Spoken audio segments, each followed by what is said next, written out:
All right. Welcome to Patient and Present. Welcome to our workshop, everybody. I have been planning this for what seems like forever and ever. It hasn't been that long, but I got this intuitive hit like a few weeks ago, and it was to help the mom that I was recently.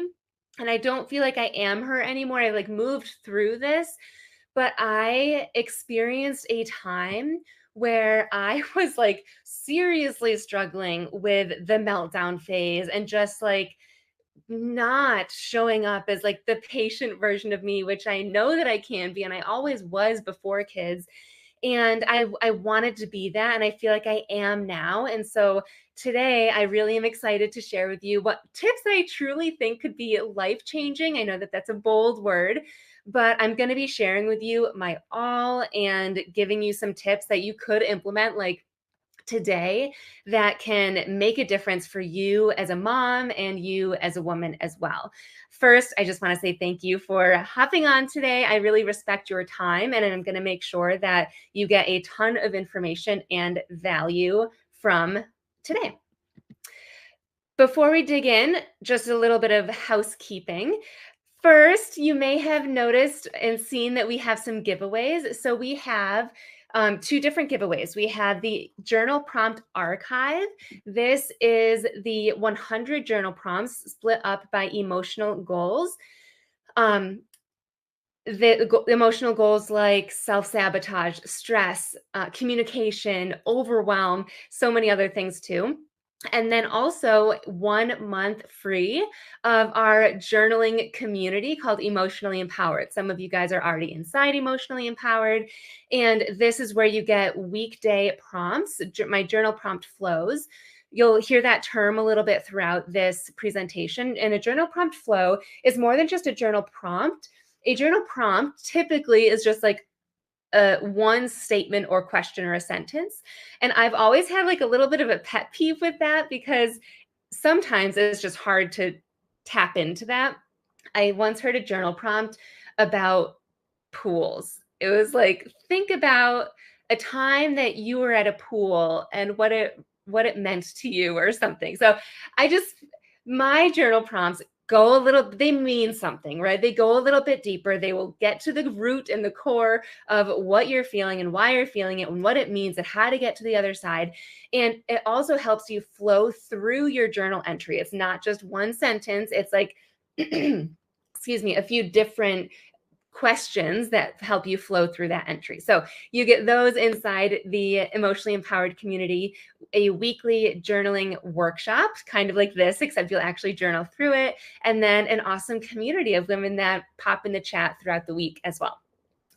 So the giveaway winners will be announced inside the Kajabi app, which you clicked on the workshops tab to join today. Just click on the announcement circle and you'll be tagged in there.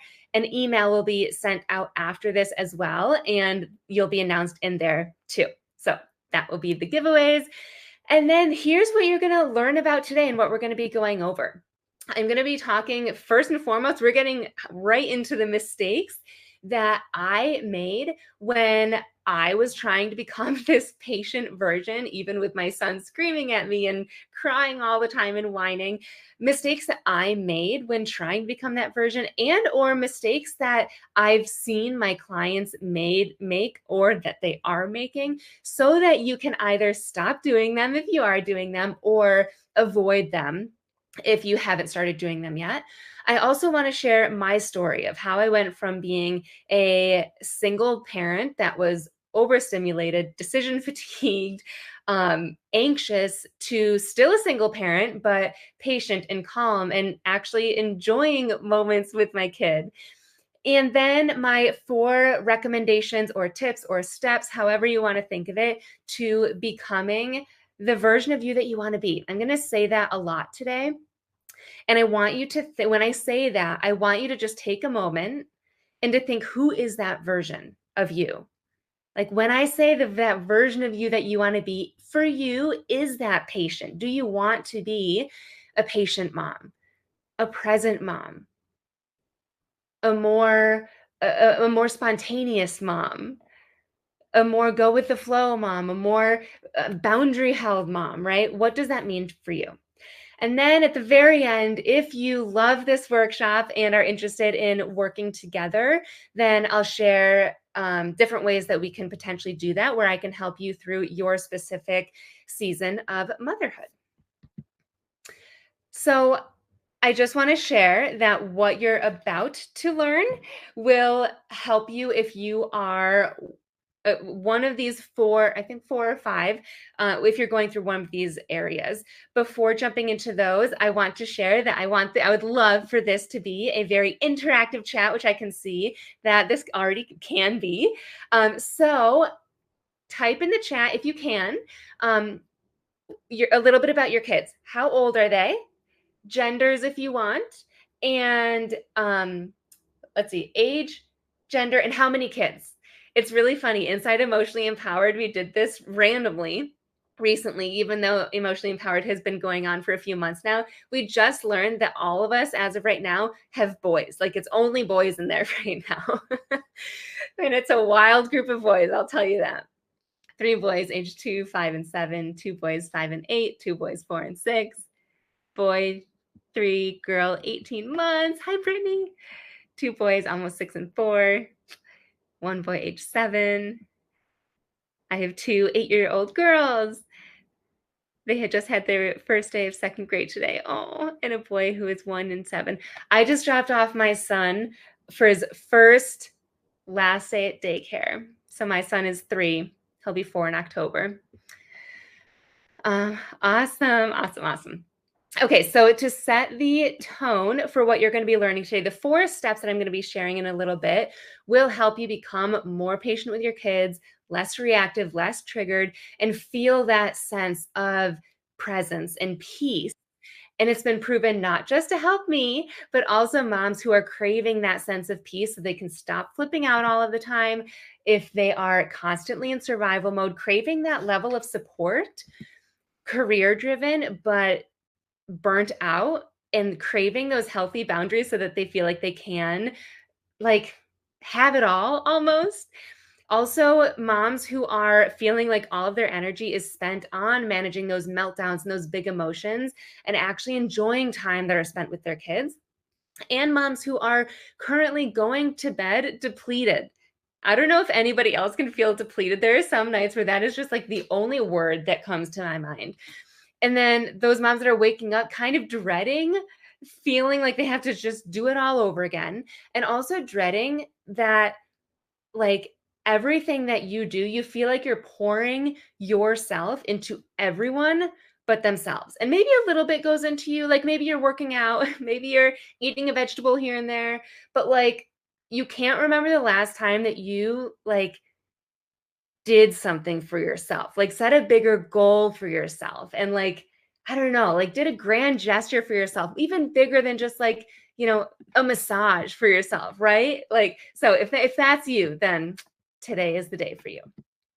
You are also in the right place if you are here to connect with your kids again, be patient with your kids, feel supported in all that you have going on and all that's on your plate, feel less distracted. That was a big thing for me, as I was constantly on my phone. But if I wasn't on my phone and I was quote unquote present with my kid, I was thinking in the back of my mind about the email that I wanted to respond to, or the next part of the routine, like making dinner for my kid, or the bath and how that was going to go tonight. Also, waking up lighter. You want to wake up lighter and not burdened from the day before. You want to feel fulfilled and motivated to do something for yourself, but you're so damn tired, right? Like looking at all that, you're like, yes, I want this. But thinking about pursuing those things feels exhausting and like a little bit draining, and like you don't like have it in you to try and change any of your routines any more than you already have them, or to even accomplish any of that, right? I don't know if anyone can resonate with that, but if you can, you are in the right place. And I know if that is you, you've probably tried all of the things. And we're going to jump into the mistakes that you might already be making, or um, might almost be making or can relate to. So if you've tried any of these and can resonate with any of them, type it in the chat as we go through them. But here are the main mistakes.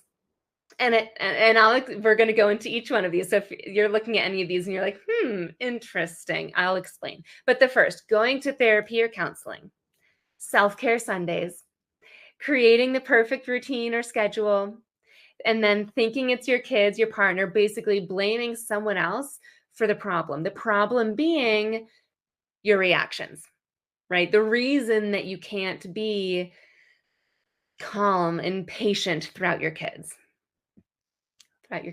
your kids. Okay, so let's dig into each one of these. Going to therapy. Now, I just want to say, I love therapy. I am pro therapy. I started going to therapy right before I got divorced, and I kept going like weekly for about a year.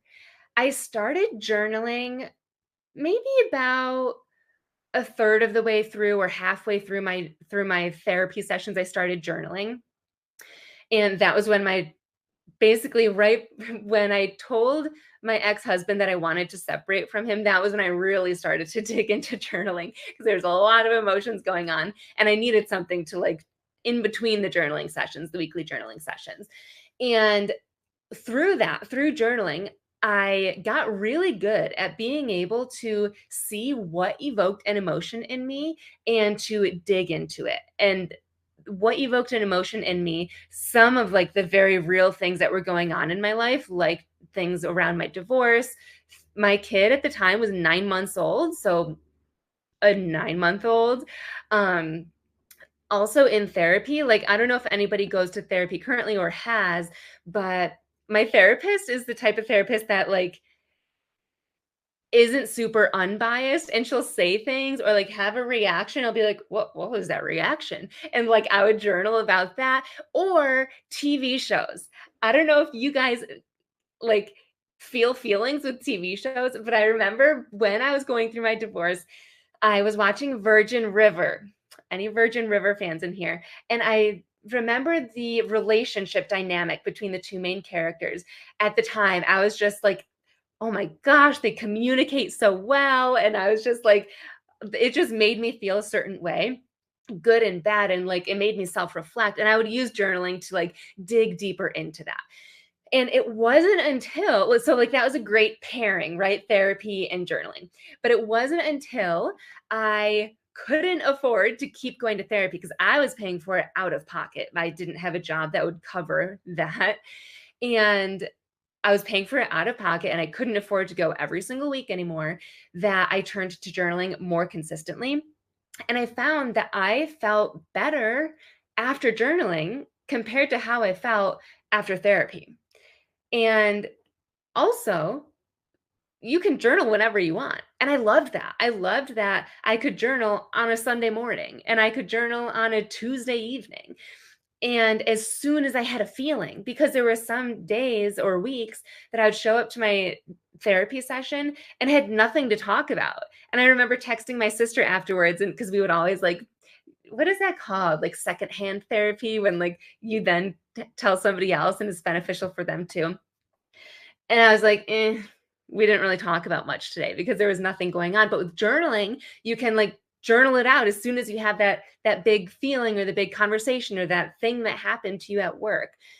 So talking once a week helped. But another thing that I'm finding with almost all of my clients that go to therapy or counseling is that it's not even weekly. It's very inconsistent. So after about 6 months of not having therapy sessions for one reason or another, I did go back. I kind of go back now for tune-ups, as my therapist calls it. And she's consistently amazed at the revelations that I have on my own and the depth of them. Like sometimes she's like, wow, like I can't believe you got there on your own.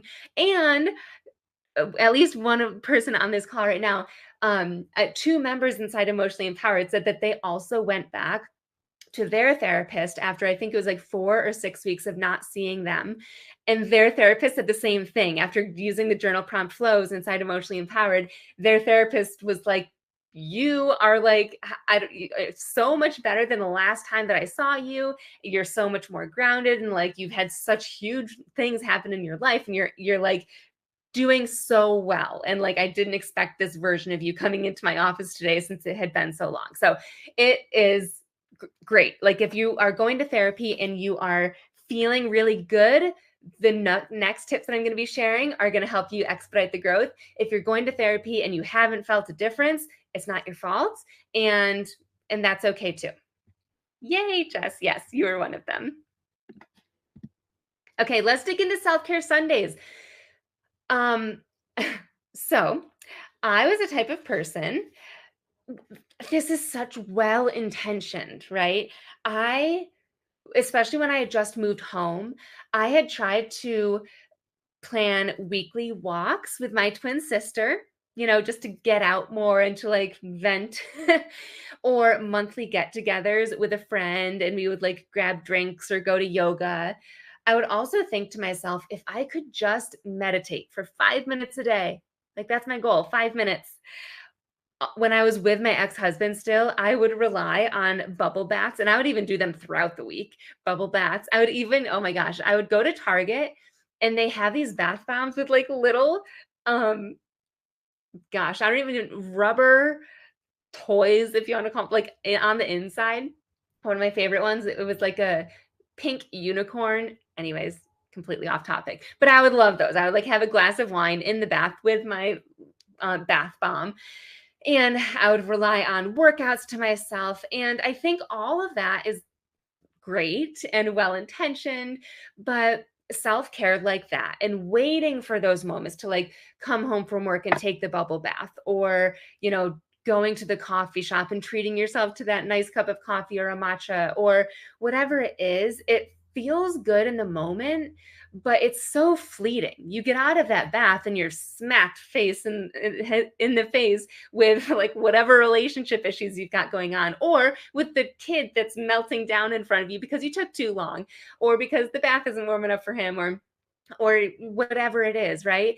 It's so fleeting and it's not enough. We need to find something that is more sustainable and more often.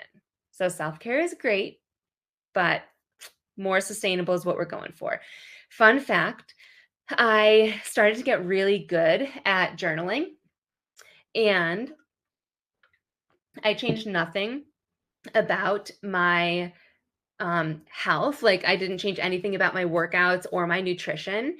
And I started losing weight. Just thinking about like one of my self-care things of being fitness. I didn't change anything and I started losing weight. And I thought of it at the time of like losing emotional weight, like the emotional weight just disappearing, because it was like disappearing, like that weight lifted off of your shoulders. Okay, next one. Creating the perfect routine. Hold on, let me go back to the chat. I saw somebody resonated with this. Jess, I resonate with the perfect routine. I've tried endless ones. Yes. Okay. So then you may have said one of these things. If I just had a different schedule, or a little bit different, if I was just more organized, or if I could change this one thing about myself. Like for me, a big thing that I'm always working on is procrastination. If I could just stop procrastinating, then enter in whatever it is that you would want to be, right? Then I wouldn't be so reactive, or then I could be more calmer throughout my kids' meltdown, or then I could be more patient. Are you, just kind of ask yourself, waiting for your job to change? Because then you would have a routine, or your routine or your schedule would be different. Are you waiting for a promotion? Are you waiting for that schedule, like an outside source to change your schedule? Or are you waiting for your new habits to finally kick in? Those habits that were just like, I'm finally going to do this. I'm finally going to wake up early. I'm finally going to do this. And you just haven't done them. Are you finally waiting for that to just kick in? And then you can start showing up as that version of yourself that we talked about. I want to say that as my life has gotten busier after just being a single parent and as our kids get, older, they get busier and their emotions get busier, if you will. I found more peace and calm and inspiration. And I share that hopefully to inspire you. The fact that you don't need to have that a perfect routine or schedule, and that it's okay, that it can be perfectly imperfect. You don't need that to search for that perfection. And the last one, thinking it's your kids, your partner, blaming the outside sources. This is what it might sound like. Your kids, if you're blaming your kids for your reactions, you might be thinking, if my kids were just calmer, then I would be able to be calmer, or I would be less stimulated. Or I've also thought, like, my kid started having meltdowns when he was a year and a half old. He really didn't want to get dressed. I don't know if anyone that kids have done that. He just did not want to get dressed or to go to school, to go to daycare. And so I thought, oh, when he's older, it'll just be easier. And we all know, maybe it'll be easier to get dressed, which took a very long time for that part to get easier, but it'll be something else. So, but that we blame our kids, like if once they get older, or if they were just calmer, if they did something different, or maybe it's our partner. If our partner were more supportive, or if we just had a partner, then I would feel more supported, or I would be able to split duties and I would feel better. I would feel less triggered because I would have more support. Or maybe you're blaming your village or your lack thereof, or whoever is a part of your village. Based on your village, maybe you're saying it's just so much harder on me. And that's why I have a short fuse. That's why I'm showing up the way that I am. If I had a better village, if I had more support, then I could be more patient, less triggered, calmer, more present with my kids. I'd have more energy, whatever it is that you want, right? Another thing I want to mention here is, do you ever see another mom and think, man, she has it so much harder than I do? Or do you ever see another mom and think, she's got it easy compared to what I have? Yet, you, no matter what, you still feel triggered in your own way. What's actually true is that even if the people in your life fulfilled all your expectations, you had the support, your kids were calm, all the things, we'd find something else to feel triggered about, because it's just human nature. Triggers don't discriminate. My friend has 5 kids of various ages that are constantly coming and going, because she also has a blended family. Well, I don't have a blended family. She has a blended family, and she feels triggered all the time. I have 1 kid. Very different situations, and I feel triggered all the time, right? And so triggers are very different for everybody. And I'm curious, if you know what your triggers are, type them in the chat, like if you know there's any specifics around them. But I also just want to say that all triggers, no matter what your situation is valid. Okay. And I would love for you, for the remainder of this workshop today, to disregard any, but they have it worse, if that's going on in your head at all. Okay. And honor how you truly feel and what it is that you truly want. Hopefully, at this point, after going through all of those mistakes, if you will, you are starting to feel like those things could be keeping you exhausted and overwhelmed. Just saying those things, it's like, yeah, keeping up with that self-care Sunday, it's a lot. And so hopefully you're starting to feel that becoming more patient and present is actually an internal act of love, of care, or of whatever word resonates with you, but it comes from the inside. If you don't know me, I know I have a few new faces, and I wanted to take a brief moment to introduce myself.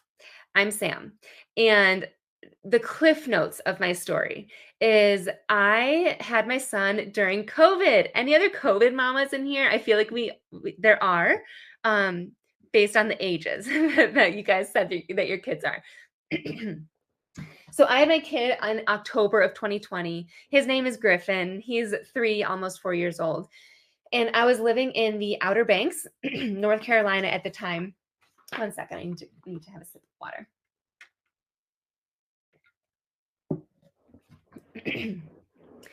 Right now I'm living in New York. So Outer Banks, North Carolina was away from all family, all friends. We had no support really down there. And when my son was 5 months old, almost 5 months old, we moved back up here to New York to be near my family. And I felt very supported by my family. I actually live right next door to them. But when my son was 9 months old, as I had mentioned before, that was when I told my then husband that I wanted to separate because I was too afraid to say the word divorce. And we ended up getting a divorce. And I'm happily divorced, I want to say. But I knew that single parenting was going to be a lot. I just didn't know in what ways. I started off being a very anxious mom. I don't know if anybody else was anxious, but anxious and overwhelmed. And in the beginning, I wasn't I wasn't triggered all the time. It was more so the moments like taking Griffin anywhere. I was just thinking like when I take Griffin to the store, do I bring the car seat? And if so, do I carry it with me as I'm pushing the stroller? Do I put it in the stroller? But then, like, what if I get too much stuff? And then, like, where do I put all the food? Like, or do I just push my stroller? That seems so much easier. But then what if I put too much food in the bottom and I have nowhere to put everything else? Like, I was just like overwhelming at the time. And looking back, it's a completely different, thought process after going through it. But in the moment, it was just like, deer in the headlights, right? I also remember some of you may have heard my splash pad story. I wanted to take Griffin to the splash pad, and it was anxiety overload of just all these teeny tiny questions in my head of like, okay, we're gonna go, but do I bring a change of clothes to the splash pad, or is it just a splash pad and we live 5 minutes away and we'll just drive back home after? Also, what if he slips and cracks his head open?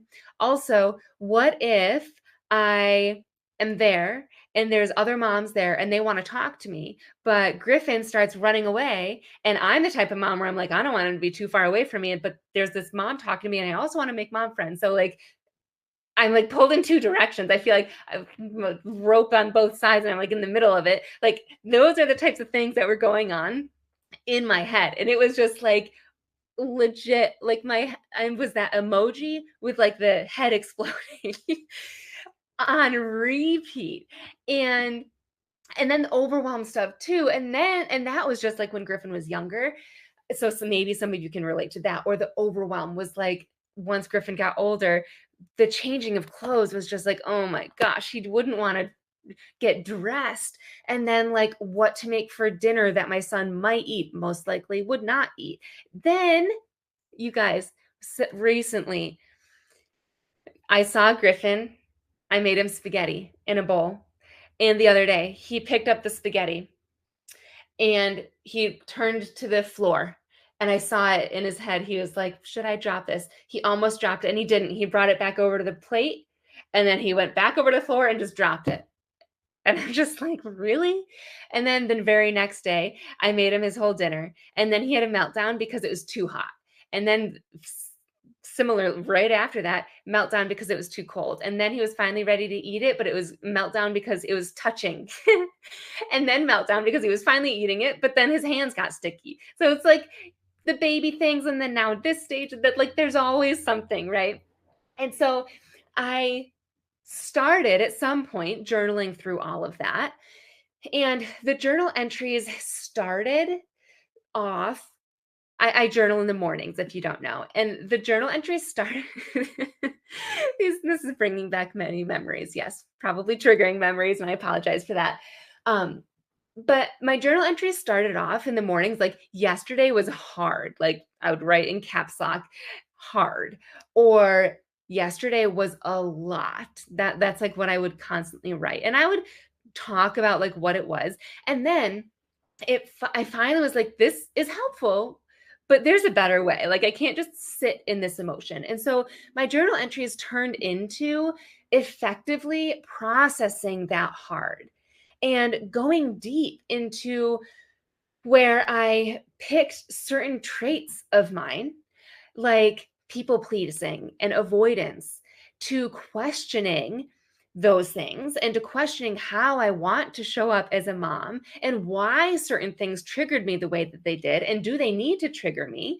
And what is it teaching me about me? And the type of mom that I want to be, the type of woman that I want to be, the type of traits that I want to show Griffin, and then mapping out how to become that version of me. Like, you'll get to learn that I always end my journal entries with steps, like not just, feel good stuff through journaling, but like, okay, now what are the actual steps that I can do starting today to inch closer to that? And now, because of that outlet, and the continual outlet of journaling consistently, which is not daily, so we can take a deep breath about that.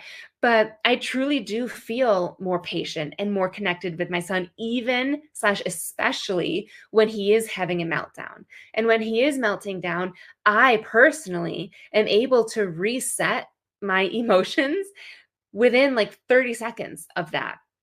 I feel calmer. Like, my nervous system spikes still, like that doesn't change for me, but I can reset it much quicker and get back to a calm state. And I'm also more motivated. For a couple of years, I was just like in survival mode and, in that phase of giving, giving, giving, and almost like, when is it going to be my time? And I feel like I wake up every day inspired and like, what can I do for me? Which we'll talk about in a little bit too.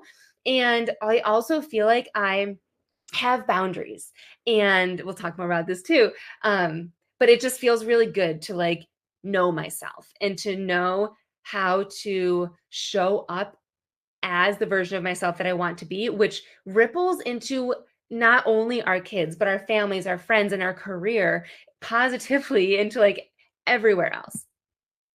So I want to say that it's not your fault for the way that you're feeling right now and the moments that you are triggered. I do believe that moms, and especially overwhelmed moms, it's like we're a target almost, like in Facebook ads. And now that I said that, we're probably all going to get those ads today. But it's like we're overwhelmed moms are told, like, just be a gentle parent. Just don't yell at your kids, right? We're also told to do more self-care. We're told to like download all of these different apps that claim to reduce our stress and just meditate more, right? And in my personal view and opinion, all those things are like, we're taught to do things and add things to our list to feel better. But all that stuff is like outward stuff. We're not taught to slow down and to start questioning our habits and emotions. And I want to honor too that, yes, journaling, if you're not doing it now, is something that would be added, but it comes from internal. You're slowing down and questioning and processing from a place that like will come out, and it will change the way that you show up, that it'll change the way that you feel, right? I'm on this kick lately of vision boards and like goals, and how like you can set the vision and set the big goal and like do all the things, right? But how isn't how you feel on a daily basis a little bit more important than that? Like, I want you to wake up feeling good. I want you to wake up and like, I want you to like respond to your kids the way that you want to respond to your kids and feel good about that and wake up inspired and like motivated and go to bed feeling like calm and not depleted as you're pursuing those vision goals or vision board and your goals and whatnot. And so, anyways, I might speak to that a little bit later, but slowing down and questioning and doing that through journaling. But let's get into the recommendations. Okay, so recommendation number 1, make the reason for all of your changes, all of your habits, all of the things that you're doing about you. I feel like everyone is talking about how you should live your life and do the things that you're doing and have those healthier habits to be a better mom. And quite honestly, the reason that I haven't spoken directly to moms up until now is because I feel like there's this I don't even know what to call it. Like a phrase of like rediscover yourself. Like moms, you get lost in motherhood. And maybe some of you can relate to that. But I I don't relate to getting lost in motherhood. And I don't necessarily believe in like rediscovering yourself.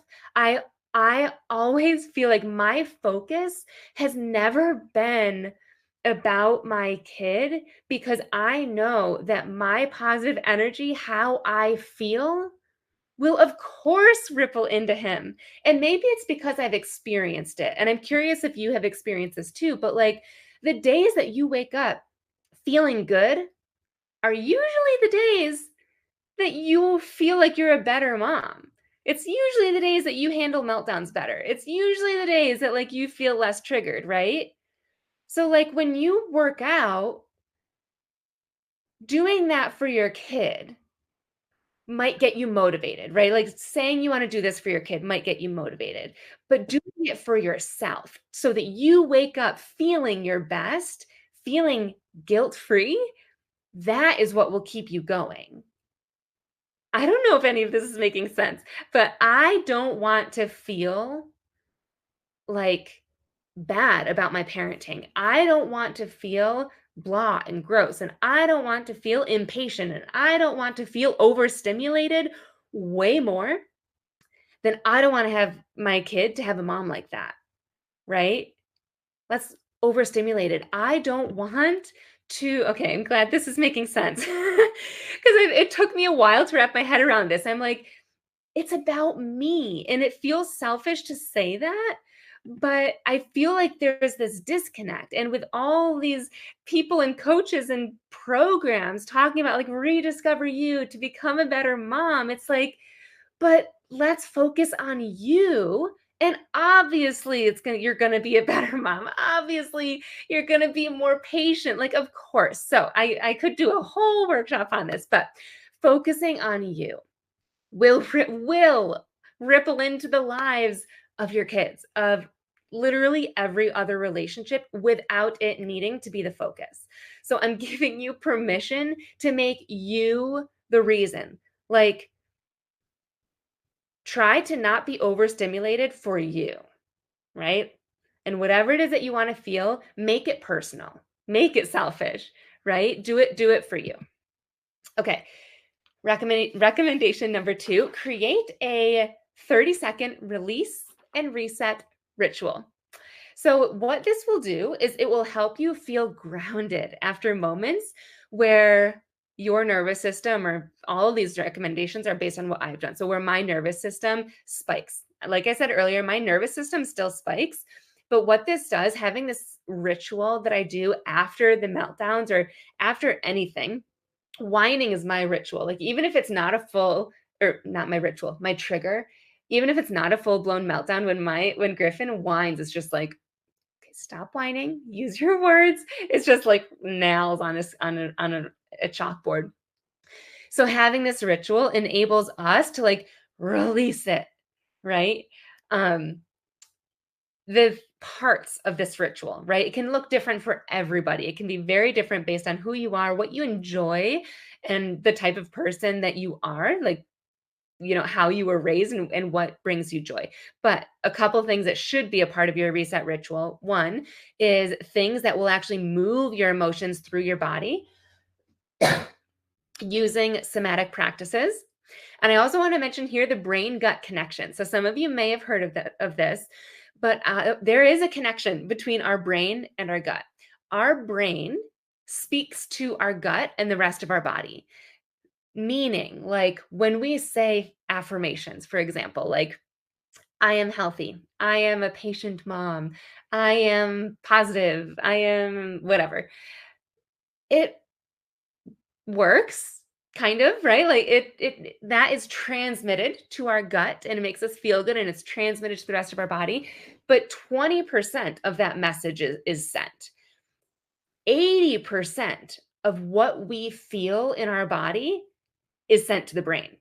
So, based on literally how our body is feeling and our nervous system and how our body is feeling, that gets sent to our brain.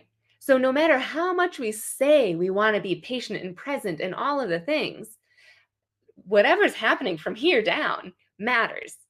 And so, because that's what's being sent back up. And so, with this ritual, it it needs to be both, right? Like it's the affirmations and the journaling and what we're thinking up here and the body piece of it so that we're in alignment and resetting our nervous system in that way. Recommendation number 3, identify and hold boundaries. I heard this once and it was just like, oh, right. So, first, setting boundaries with your kids, with your partner, really whatever speaks to you, whatever it is that you're going through. But remembering this, boundaries are not what your kid will or will not do, what your spouse will or will not do, like what you are allowing. Boundaries are what you will or will not allow yourself to do, right? So, really thinking about you, like what is your role in that?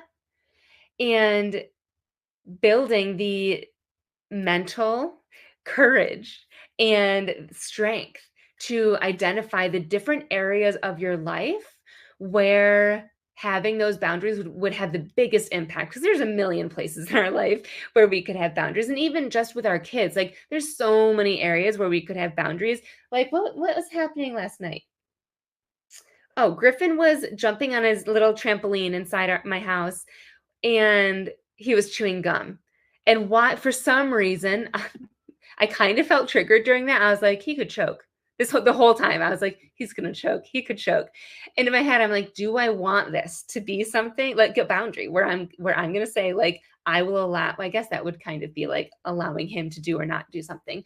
But like, do I want this to be something that I am going to allow? And I decided not to. That might change.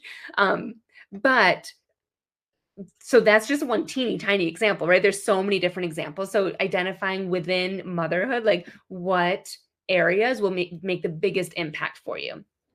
And then exploring and experiencing your boundaries in different settings. Uh, this, so I had started to set boundaries inside my home and it was kind of easy. Then it was harder once I got around my families. My dad in particular is pretty judgmental, I feel like. And so like having disciplining my son in the way that I do is extremely different from the way that my dad does. And so disciplining my son in front of him and then witnessing my dad and not just witnessing, like having him say things is just like I needed to like have that courage and strength to uphold that boundary. Same thing, parenting in public. Anyone else feel just like that is like a whole other like world, I feel like. So I won't get too much into that. But but that's a whole thing too, right? And so then it's tolerating the discomfort as we hold that boundary in front of our parents and in public as our brain is rewiring. And part of this, we'll talk more about this too, is not just the brain rewiring to become more comfortable with this, but it's learning to reframe the stories, beliefs, and thoughts that you have about yourself as a mom and as a woman and that version of you that you want to be, right? Last tip, learn about what motivates your specific self sabotage. Sabotage is what is causing us the most stress and keeping us the most stuck. There's a really quick analogy that I've heard recently about self-sabotage and about negative feelings, right? Or I should say feelings, not even negative, maybe challenging feelings. Picture yourself near a hot stove and you put your hand on the hot stove. And for a split second, it's really painful, right? And you touch it for a hot second and then you take your hand off the stove. And so it's really painful. You take it off, you learned from it, and you're good. Self sabotage is keeping your hand on the hot stove. So that challenging emotion of pain was actually helpful. It's the self sabotage that keeps you there. And so, learning what you are subconsciously motivated by, what keeps your hand on that hot stove, right? What keeps you feeling safe, and then counteracting those thoughts so that you can continue to not do those things, right? To keep feeling positive, to feeling good as the type of mom that you want to be, to feeling patient, calm, all these things we've been talking about as your default. My specific saboteurs, if you will, are people pleasing and avoidance. I just hide. I just don't do the things. Other options might for you might be the hyperachiever, restless, hypervigilance. There's a whole bunch that you might be. Okay, so there are two more things that I shouldn't say that you need to make this work, um, but make it even more effective. The first is just asking yourself the right questions when you are journaling. And that when you're doing that, you're processing those beliefs and thoughts and triggers and desires and goals and all those things more effectively than just sitting there thinking, what do I want? What do I need? When I was in therapy, my therapist said, like, what is it that you need right now? And I just feel like that's so broad. I just stared at her like, what? I don't know. Like, I literally did not answer her. So it's at knowing like what questions to ask yourself as you're journaling. And then while rewiring your brain, if that term is kind of new to you, which it used to be new to me, we have neural pathways, which is from our brain to every part of our body. So like me flexing right now, it's a neural pathway that's saying brain to our bicep flex. And when we get injured, there are neural pathways where if I try to flex, if it used to go this way, now it has to find a new way to come flex, right? So rewiring our brain is literally having a new way to flex our muscle, right? We're not flexing our muscles. We are figuring out a new way to respond to our kids, a new way to show up calmer, more present, to show up as the version of you that you want to be. Now, I realize that you might not know how to do those two things, but the 4 steps that I just shared with you, those are the things that if you were to focus on just those things today, those will make a difference in your life. Those could change the way that you show up and parent tonight when your kids come home from school or when you click log off of this call, right? Those 4 steps or recommendations are exactly what I did to help me from stop sitting in the overwhelm, from feeling triggered. And then the other night, I felt triggered throughout the day. And then I went to bed feeling guilty for feeling so triggered. And I was able to snap out of it because I know that that was part of my self sabotage. But then start feeling more patient and present and happier, even if you have a toddler screaming at you or school age kids screaming at you. And again, motivated to do the things for you more than just a massage for yourself, more than just working out for yourself, right? Like those goals that you have on your Pinterest board, like doing them for you. And it's also what I'm helping my clients do inside my new program, Exclusively Empowered. So this is the point in the workshop right now where this is the material where if you walked away right now, this is tons of value and you should be able to feel a difference. And I hope that you would walk away feeling like your sanity and patience and presence is so much closer for you. And if this is all that you needed today, I have loved sharing this time with you and I so appreciate you being here.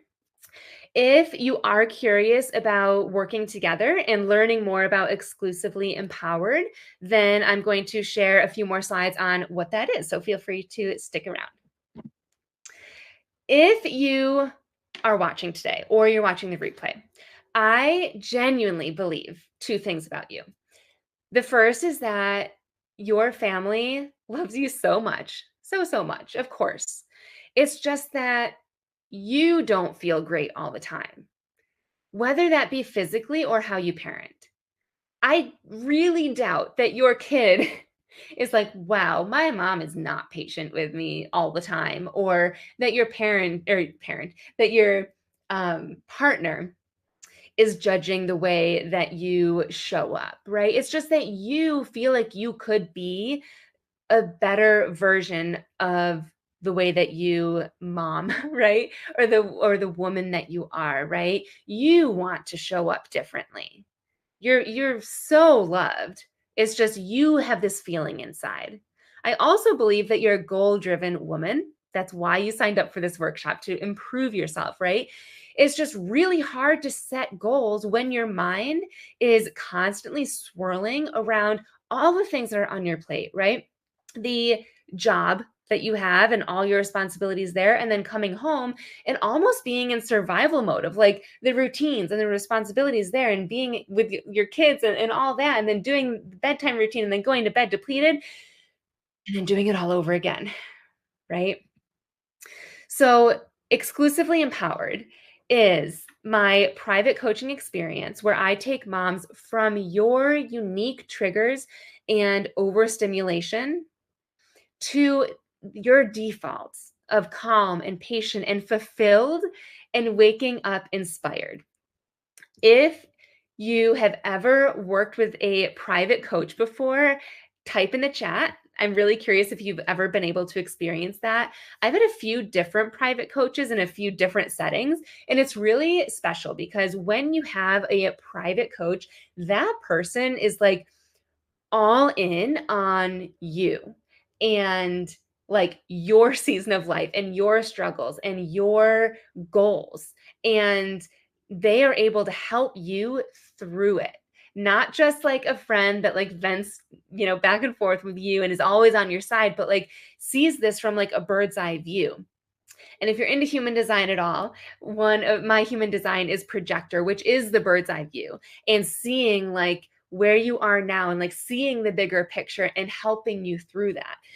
And the reason that I created Exclusively Empowered was because while running Emotionally Empowered, which is again that journaling community, I realized that there are so many layers to our emotions, like an onion. This is my little onion, if you can see me, which you've heard. I know for a fact that you've heard the onion, like our emotions being being an onion. But I'm going to give you an example. So, say that you're going to start journaling.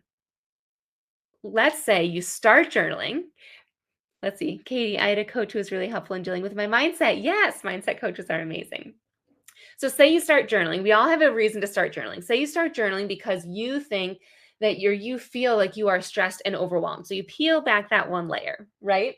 And then through the journal prompt flows that I provide, you uncover that that overwhelm and that stress is stemming from a lack of support that you feel, right?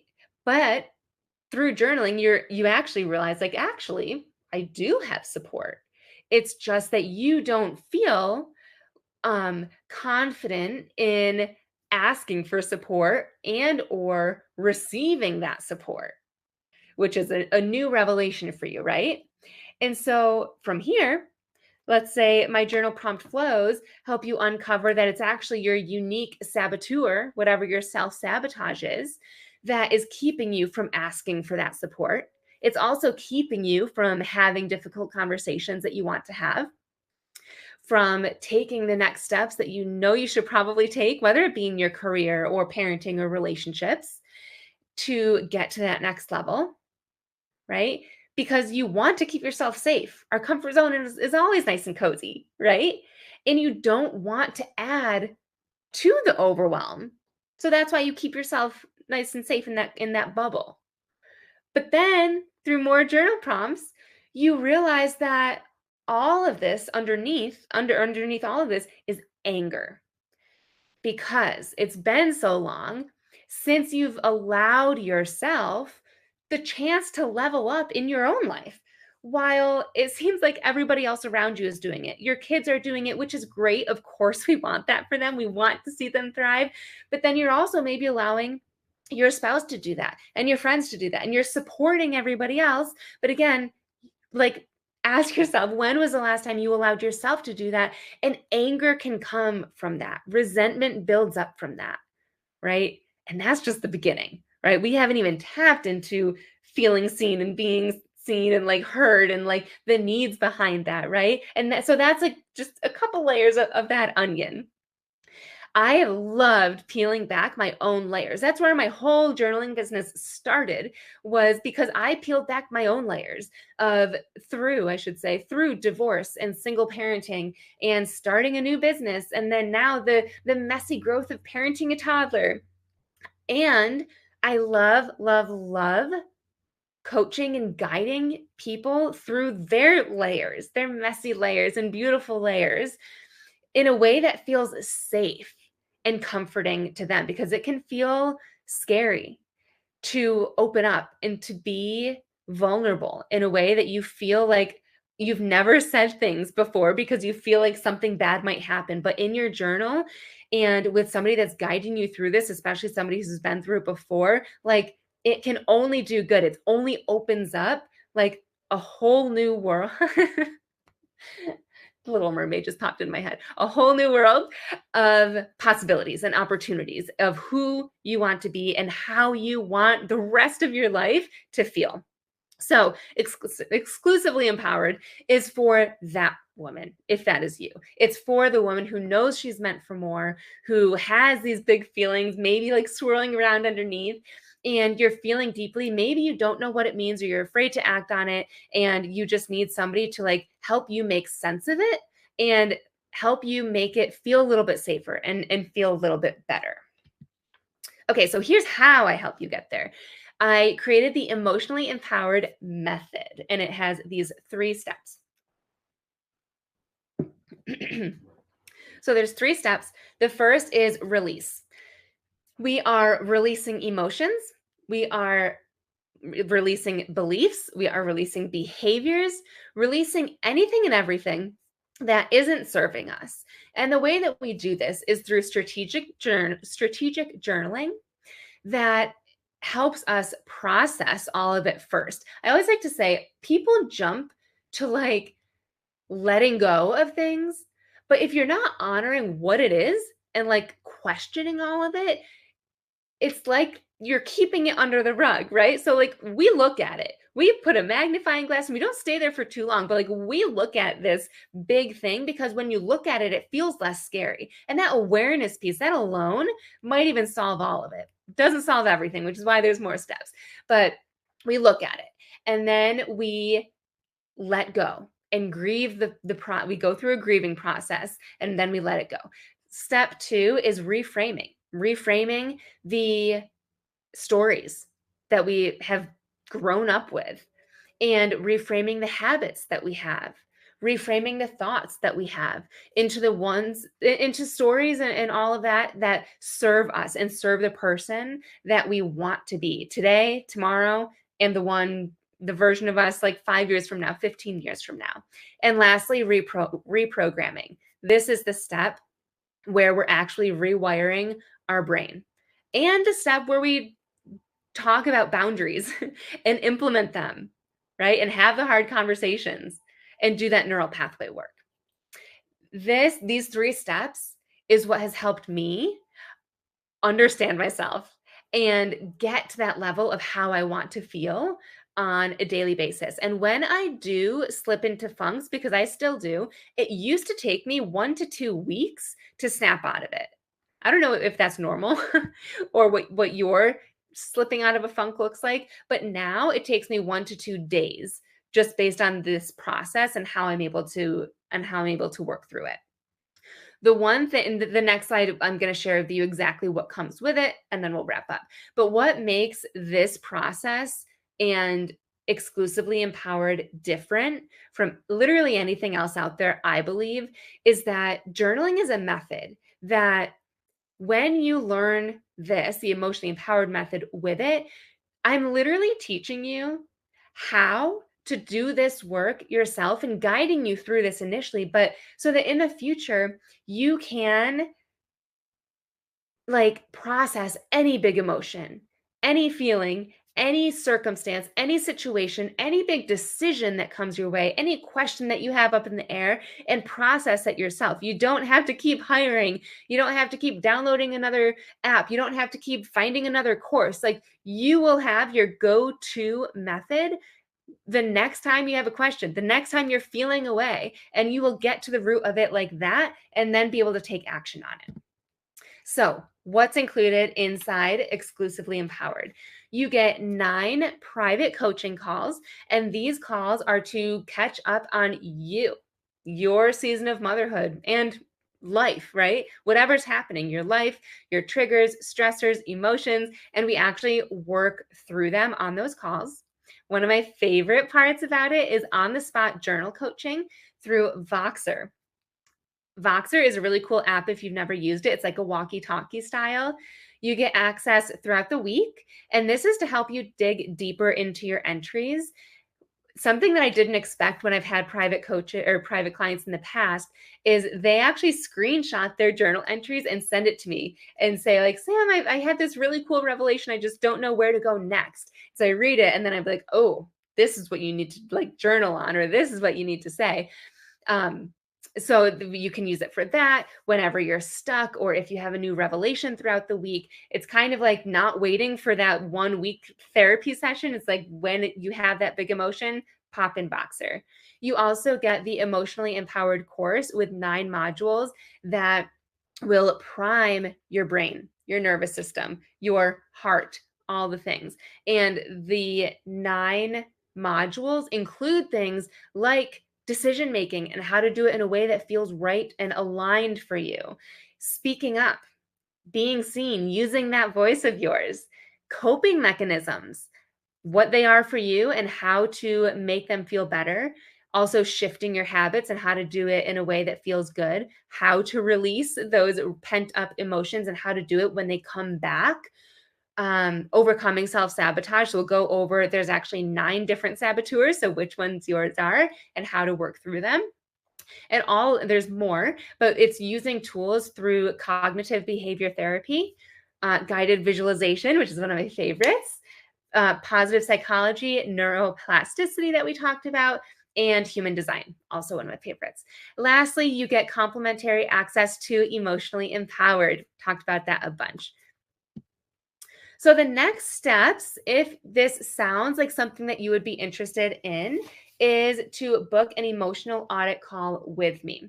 This is where you see on the screen exactly what we'll be going over, your specific season that you're in, right? Where you feel stuck, your triggers, your dream state, right? What it is that you want, that version that we talk about, what that is for you, and what's blocking you from it. Like, why are you not there right now? We'll dig into that. And then I'm going to give you a mini coaching session right here on this call. And I'm going to, let me see if I can do this on the, oh, sweet. Okay, in the chat, I just shared the link, so feel free to click that. You'll get your mini coaching session. And then at the end, if it feels like a good fit and you're liking the vibe and everything, and you want to continue working inside Exclusively Empowered, we will discuss more details, the cost investment, get any and all questions answered, and sign you up and go from there. I do want to mention that there are 4 spots available for Exclusively Empowered. I'm only accepting 4 people. So there is limited availability for that. Final thoughts. I want you to imagine something, and then I just want to share some final words. First, imagine all of the moments that you would be missing out on if you did nothing. I love the quote, nothing changes if nothing changes. Like, if you want to be this patient mom through your kids' meltdowns and present with your kids and actually enjoy being around them and not feel so stressed and chaotic and anxious and overwhelmed all the time. But you do nothing. Like, you just keep saying that and you keep living in your current cycle of emotional exhaustion. Like, that's one option. Or also imagine all of the moments that you would gain. by investing in learning how to process these big emotions that are clearly on repeat and you haven't been able to let go of them, and these heavy feelings that feel so big, and you finally feel light enough to hold that space for your kids. You enjoy spending time with your family without having all those swirling emotions and tasks in the background, right? And having the energy to do the things that you want. Especially, this might be crazy to say, but like as the holidays are approaching, right? It's just going to get busier. And there is a way for you to approach the holidays without feeling like, oh, so stressed, especially with kids, right? Like there is a way for you to show up in a calm way where you can feel present and get the things done on your to do list and be present and calm throughout whatever emotions your kids have during the holidays, right? And you deserve that level of emotional freedom. Last but not least, this is what I can promise you by you doing the 4 steps that you learned today, and potentially if you end up joining exclusively empowered. But even again, if you just by showing up today, you will feel more connected, not just to your kids, which I know this was a lot about, but to the rest of your family, to your friends. And the best part that we haven't really talked about is that they will feel it too. Your kids will feel it almost immediately. And so will everybody else, which is incredible. And you will start to enjoy your life more. Like it's that ripple effect that will start to happen. And you'll start to feel seen and understood and inspired. Part of me is like, it's just journaling. But the other part of me is like, the ripple effect is literally insane. I am a completely different woman and mom today than I was even a year ago or 3 years ago, like before 4 years ago, completely different in all of the best ways. Even though my life is like more chaotic and busier than ever, I speak up more. I first of all found my voice and now I use it and I have boundaries and I am more inspired and like calmer through it all. I rest more and I'm more productive. And I want all of this for you too. And you are worth all of that. So, thank you truly, truly, truly so much for being on this workshop today. I'm going to stop sharing just so that you can finally see my face a little bit bigger. Thank you for being here. I know we went a little bit over. If you did have any special aha moments that you had, feel free to share them in the chat before you hop off. But I truly appreciate you hopping on and sharing this time with me. And if you have any questions that came up, feel free to pop them in the chat. I'll stay on for a little bit. But if this was all that you needed, thank you again. And I hope you have a wonderful rest of your day.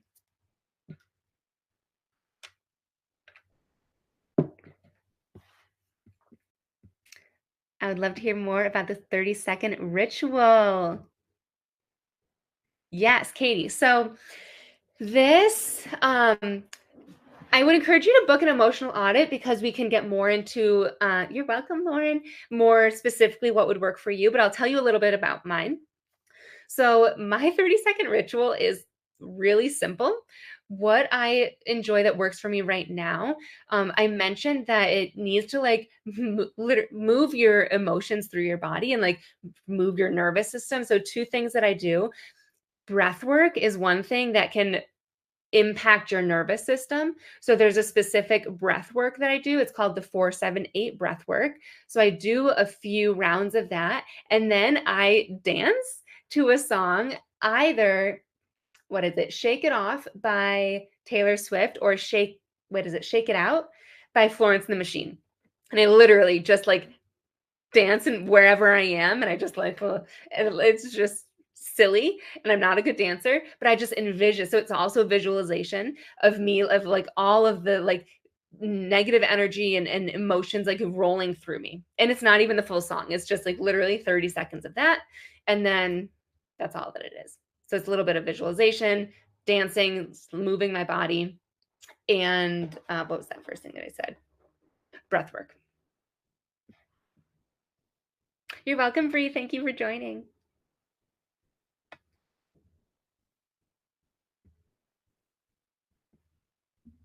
Great question. You're welcome. You're welcome, Miranda.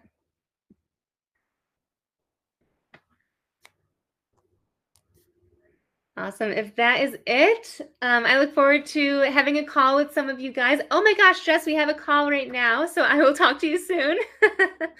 And have a wonderful rest of your day, you guys.